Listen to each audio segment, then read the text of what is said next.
آپ نے اپنی ابتدائی ویڈیو میں حضرت امیر معاویہ کے بارے میں موقف نرم رکھا، مگر اب کچھ عرصہ سے آپ کھل کر ان پر اپنا موقف بیان کر رہے ہیں. اللہ تعالیٰ مجھے معاف کرے جی، جب میں نے نرم رکھا ہوا تھا موقف، ہاں تو میں نے مطلب آپ مجھے اب توبہ بھی نہیں کرنے دیں گے. اللہ تعالیٰ میری ان غلطیوں سے درگزر فرمائے کہ جب میں نے کبوتر کی طرح آنکھیں بند کی، واضح قرآن و احادیث کے ہوتے ہوئے اگر ایسے میں نے کیا تو اللہ مجھے معاف کرے. حالانکہ ایسا نہیں تھا، مجھے اس وقت اتنی چیزیں کلیئر نہیں تھی. سیدھی سی بات ہے. وہ تو میرے بھائی، اگر آپ میرے زمانہ بریلویت کی کوئی ویڈیوز ریکارڈ ہوئی ہوتی ہیں اور لا کے آپ میرے سامنے رکھ دیتے کہ انجینئر صاحب آپ تو پہلے یہ کہتے تھے اب یہ کہتے ہیں، تو میں آپ کو کہتا کہ بھائی اگر ہم قرآن و سنت کی روشنی میں پرانے بزرگوں کو غلط کہہ رہے ہیں تو اپنے آپ کو میں غلط نہیں کہوں گا قرآن و سنت کے دلائل کی روشنی میں. اس میں کون سی ایسی ایب والی بات ہے؟ وہ ایک کسی چینل نے وہ کلپ میرا اسی حوالے سے اپلوڈ کیا، حالانکہ میں ان باتوں کے جواب کئی دفعہ دے چکا ہوں، اور مختلف علماء وہ کہ پہلے یہ کہتا تھا فلاں یہ کہتا تھا. پہلے بھی جو میں کہتا تھا اس میں جو رسپیکٹ والا پہلو ہے وہ آج تک قائم ہے. میرے علاوہ اس پلانٹ ارتھ پہ کوئی بندہ ایسا نہیں ہے جو حضرت معاویہ رضی اللہ تعالیٰ عنہ کی قرآن، بخاری اور مسلم کی روشنی میں غلطیاں بتا کے انہیں رضی اللہ عنہ کہتا ہو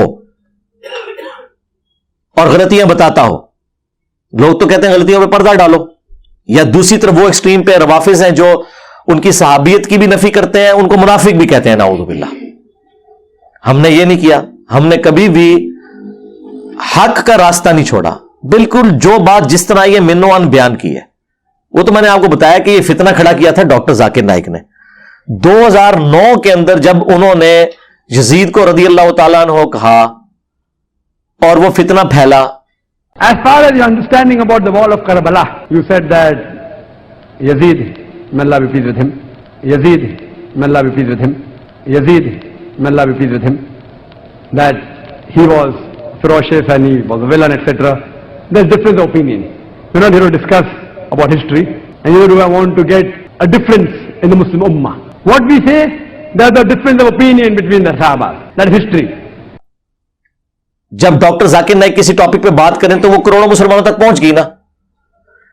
2 سال تک یہ سارے لوگ تماشا دیکھتے رہے. صرف ڈاکٹر تعلق قادری صاحب نے کوئی کلام کیا تھوڑا بہت، یا مولانا اسحاق صاحب نے، لیکن ظاہر ہے کہ ان کی بات اس طریقے سے پبلکلی نہیں پہنچی جس طرح پہنچنی چاہیے تھی. کسی اہل حدیث عالم نے آگے بڑھ کے یہ نہیں کہا کہ یار تجھے کیا تکلیف ہے کہ ایک کربلا پرانی ہو چکی ہے اور تم آج حضرت حسین کے مقابلے پہ اسے بھی میں اللہ پلیز ود ہم رضی اللہ عنہ کہہ رہے ہو، یزید کو کوئی شرم و حیا کرو، مسلمانوں میں فتنہ ڈال رہے ہو. کسی نے نہیں اس کو کہا، کیونکہ یہ ان کے اندر گھسی ہوئی ناسبیت کی تسکین ہو رہی تھی، کیونکہ یزید کو یہ برا تو نہیں سمجھتے. رحمت اللہ علیہ بھی کہتے ہیں، ان کا ابن تیمیہ تو وہ بشارت لگا گیا، جھوٹی فٹ کر گیا قسطنطینیہ والی، جس کا میں نے پوسٹ مارٹم کیا تھا. میری یوٹیوب پہ آپ ویڈیو دیکھ لیں، کیا یزید جنتی لشکر میں شامل تھا، اور اسی سے ڈسیو ہو کے ڈاکٹر ذاکر نائک نے بھی اسے جنتی ڈکلیئر کیا. ہم نہیں کہتے آپ اسے جہنمی کے، لیکن جنت کے جھوٹے ٹکٹ نہ بانٹیں آپ، اور رضی اللہ عنہ تو نہ کہیں. تو 10 دسمبر 2011 کو میں نے پہلی دفعہ وہ ویڈیو ریکارڈ کروائی، وہ بھی ویب کیم کے اوپر ویڈیو ریکارڈ ہوئی بھی تھی. مسئلہ 61، حسینیت اور یزیدیت کا تحقیقی جائزہ. وہ ویڈیو ہمارے چینل پہ تو بڑے تھوڑے لوگوں نے شروع میں دیکھی، پھر وہ ویڈیو مولانا اسحاق صاحب رحمہ اللہ کے چینل کے اوپر کسی نے اپلوڈ کی، اس پہ کافی ویورشپ آئی، اس کی وجہ سے ہماری بھی چینل کے اوپر ویورشپ آ گئی. اس کی 1 مہینے میں 5000 لوگوں نے وہ ویڈیو دیکھ لی. حالانکہ یہاں تو اب ماشاء اللہ تعالی بعض ویڈیوز تو آدھے گھنٹے میں 5000 سے زیادہ لوگ دیکھ لیتے ہیں. ہماری اکثر ویڈیوز 24 گھنٹے میں، 24 نہیں تو 48 گھنٹے کے اندر 1 لاکھ کراس کر جاتی ہیں. یہ میں اس زمانے کی بات کر رہا ہوں کہ جب 1 مہینے کے اندر 5000 لوگوں نے دیکھی تو وہ ویڈیو ایک قسم کی اس زمانے کے اعتبار سے تو وائرل ہو گئی، کیونکہ ان لوگوں تک بھی پہنچ گئی جنہیں تکلیف ہونی تھی. وہ 500 نے بھی دیکھی ہوتی نا، اور ان تک پہنچتی جن کو تکلیف تھی اس ویڈیو کی، تو سمجھے کہ وہ 5 لاکھ تک پہنچ گئی. جب ان تک پہنچی تو انہوں نے بجائے مجھے اپریشیٹ کرنے کے، انہوں نے الٹا میرے خلاف پروپیگنڈا کرنا شروع کر دیا، اور مجھے چپ کروانے کے لیے انہوں نے یہ راستہ اختیار کیا کہ جی اگر آپ یزید کو برا کہیں گے تو پھر اس میں حضرت معاویہ بھی آئیں گے. اس وقت تک میں سیدنا معاویہ کہا کرتا تھا، آپ کو یاد ہے، یہ میں نے کچھ عرصے سے حضرت معاویہ کہنا شروع کیا. ٹھیک ہے, مجھے تو یہ شرم آتی ہے کہ میں سیدنا علی بول رہا ہوں اور اس کے مقابلے پہ ایک اور شخص کو جو ان سے جنگیں کرتا رہے میں اسے سیدنا کہہ کے پکاروں. ظاہر ہے میں اگر حضرت علی کے زمانے میں ہوتا تو میرے سید, میرے خلیفہ تو مولا علی ہوتے نا, تو ان کا مخالف تو میرا سید تو نہیں ہو سکتا نا, اس کے خلاف تو میں جنگ کر رہا ہوتا اس زمانے میں. تو لیکن رسپیکٹ اپنی جگہ ہم نے حضرت معاویہ کہا رضی اللہ تعالیٰ عنہ. تو اس وقت انہوں نے کہا کہ اس میں تو پھر ان کا نام بھی آئے گا. واللہ مجھے اس وقت تک آئیڈیا نہیں تھا کہ یہ کام ڈالا کس بندے نے. اس کے بعد میں نے تحقیق کرنی شروع کی, مولانا اسحاق صاحب کا تعارف ہوا, ان کے میں نے خلافت کے لیکچر دیکھے, پھر میں نے خود سے کتاب الفتن پڑھنے شروع کیے اور کافی ساری چیزیں جب میرے سامنے جمع ہوئی نا, لیکن یہ بھی 3 سال کا عرصہ اس میں گزرا. یہ ویڈیو ریکارڈ ہوئی تھی 10 دسمبر 2011 کو, اور پھر جا کے 2014 کے اندر دسمبر میں نے وہ ان کے اوپر علمی ایٹم بم پھاڑا.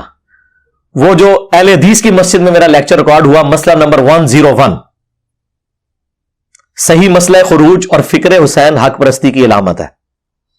مسئلہ 101 جس میں نے جنگ جمل, صفین, نہروان اس کے حوالے سے کھل کے گفتگو کی. وہ سمجھیں کہ تحویل قبلہ تھا. وہ میری پہلی دفعہ اناؤنسمنٹ تھی اس حوالے سے کہ یار یہ مسئلہ خراب کس نے کیا ہے, لیکن اس میں بھی آپ دیکھیں رسپیکٹ والی بات تھی. اس وقت تک میرے کربلا والے ریسرچ پیپر میں صرف 50 احادیث تھی. پھر جب یہ اعتراض کھڑے کرتے کہ میں حدیثیں بڑھاتا گیا, اب 200 سے زیادہ ہو چکی ہیں. کربلا والا ریسرچ پیپر جو ہے, واقعہ کربلا کا حقیقی پس منظر 72 صحیح الاسناد احادیث کی روشنی میں, جڑیں بڑھو تو اس میں جو حدیثیں بخاری مسلم سے لکھی ہیں انہیں فراڈ ڈکلیئر کرو تاکہ ہم آپ سے حجیت حدیث کا مقدمہ لڑیں.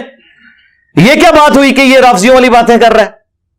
تو مجھے تو اس سے کوئی فرق نہیں پڑے گا. آپ جتنا چیخیں گے اتنا آپ کا نقصان ہوگا. آپ جتنا بنو امیہ کا دفاع کریں گے بچنا تو اس نے کوئی نہیں ہے, کیونکہ بخاری مسلم کھڑی ہے نا بنو امیہ کے خلاف. انجینئر صاحب تو نہیں کھڑے ہوئے, ہم تو ڈاکی ہیں. ہم بخاری مسلم میں رفع الیدین کی حدیثوں کو بھی مانتے ہیں اور اس حدیث کو بھی مانتے ہیں, تقتلہ الفئۃ الباغیہ. ہاں وہی عمار, افسوس ہے عمار, تقتلہ الفئۃ الباغیہ یدعوہم الی اللہ یدعوہم الی الجنہ, دونوں الفاظ موجود ہیں, وَيَدْعُونَهُ إِلَى النَّارِ. عمار افسوس, تجھے ایک باغی جماعت قتل کرے گی, تو انہیں اللہ اور جنت کی طرف بلا رہا ہوگا اور وہ جماعت تجھے جہنم کی آگ کی طرف بلا رہی ہوگی. اب یہ حدیث کیا میں نے گن پوائنٹ پہ امام بخاری سے صحیح بخاری میں داخل کروائی ہے 2812 اور 447, اور مسلم میں 5 ترک 7320 سے لے کے 7324 تک, یہ میں نے امام مسلم سے گن پوائنٹ پہ حدیثیں داخل کروائی ہیں یا ان کے ترجمے میں نے خود کر کے کچھ چینج کر کے بیان کیے ہیں؟ تو میرے لیے مشکل تھا کہ میں یہودیوں والا کام کرتا جو باقی علماء نے کیا ہوا تھا کہ اپنی مطلب کی آیات, اپنی مطلب کی حدیثیں جو فرقے کو سپورٹ ہے وہ مانی ہوئی ہیں. میں نے بخاری مسلم میں جب رفع الیدین سے نماز کا طریقہ اڈاپٹ کیا تو بخاری مسلم میں جو بنو امیہ کے خلاف رسول اللہ کے فرامین آئیں گے میں ان کو بھی ویسے ہی مانوں گا. یہ کیسے ہو سکتا ہے کہ میں 2 نمبری اختیار کروں؟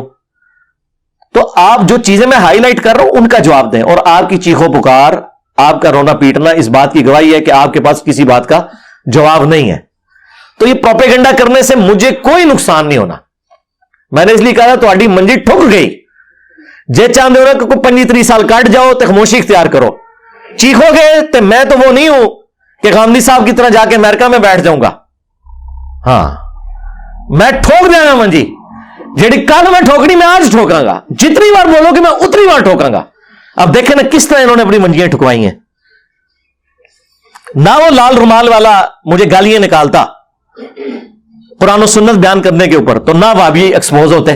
تو وہ اہل سنت میں سے لوگوں کو خریدتے ہیں جنہوں نے لبادہ اہل سنت کا پہنا ہوا ہوتا ہے, اور حقیقت میں وہ رافضیت کے گندے نطفے ہوتے ہیں, جس کی بہت ساری مثالیں ہمارے سامنے موجود ہیں. اسحاق جھال والا مردود اسی قسم کے انسانوں میں سے تھا. انجینئر مرزا مردود اسی قسم کے انسانوں میں سے ہے. رافضیت کے پیسوں پہ پلنے والا, ایران کے ٹکڑوں پہ پلنے والا یہ جانور صحابہ کے بارے میں اپنی زبان گندی دراز کرتا ہے, اور حقیقت میں اس کا من پلیت ہے, اس کے ماننے والے اس سے بڑا پلیت ہے.